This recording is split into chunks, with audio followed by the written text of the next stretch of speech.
আলহামদুলিল্লাহ, পবিত্র কোরআন থেকে আল্লাহর বাণী সূরা বাইনা পড়ে বাংলায় অনুবাদ করা হবে সুমধুর কণ্ঠে ইনশাআল্লাহ।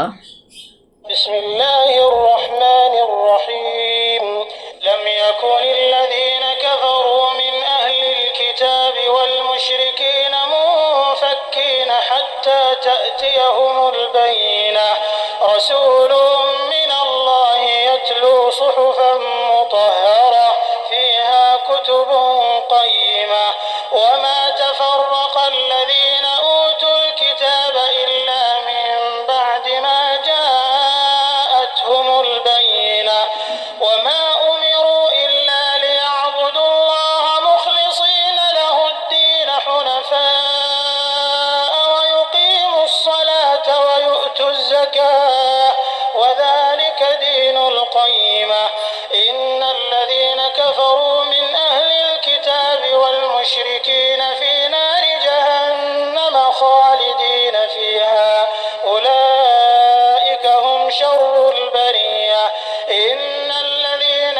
آمنوا وعملوا الصالحات أولئك هم خير البرية جزاؤهم عند ربهم جنات عدن تجري من تحتها الأنهار خالدين فيها أبدا رضي الله عنهم ورضوا عنه ذلك لمن خشي ربه।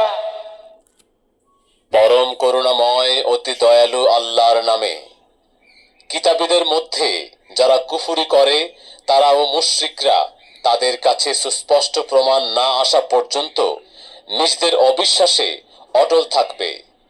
আল্লাহর পক্ষ থেকে এক রাসূল পবিত্র কিতাবসমূহ তিলাওয়াত করে, তাতে রয়েছে সঠিক বিধিবদ্ধ বিধান।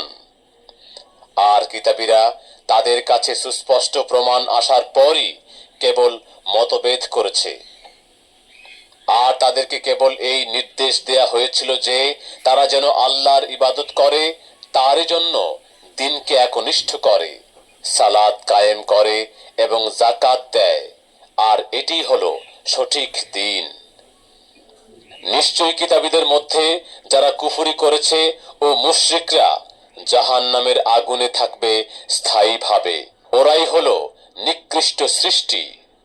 নিশ্চয়ই যারা ঈমান এনেছে ও সৎ কাজ করেছে তারাই সৃষ্টির সর্বোৎকৃষ্ট। তাদের রবের কাছে তাদের পুরস্কার হবে স্থায়ী জান্নাত, যার পাদদেশে নহর সমূহ প্রবাহিত, সেখানে তারা থাকবে স্থায়ীভাবে। আল্লাহ তাদের উপর সন্তুষ্ট হয়েছেন, তারাও আল্লাহর উপর সন্তুষ্ট হয়েছে। এটি তার জন্য যে স্বীয় রবকে ভয় করে।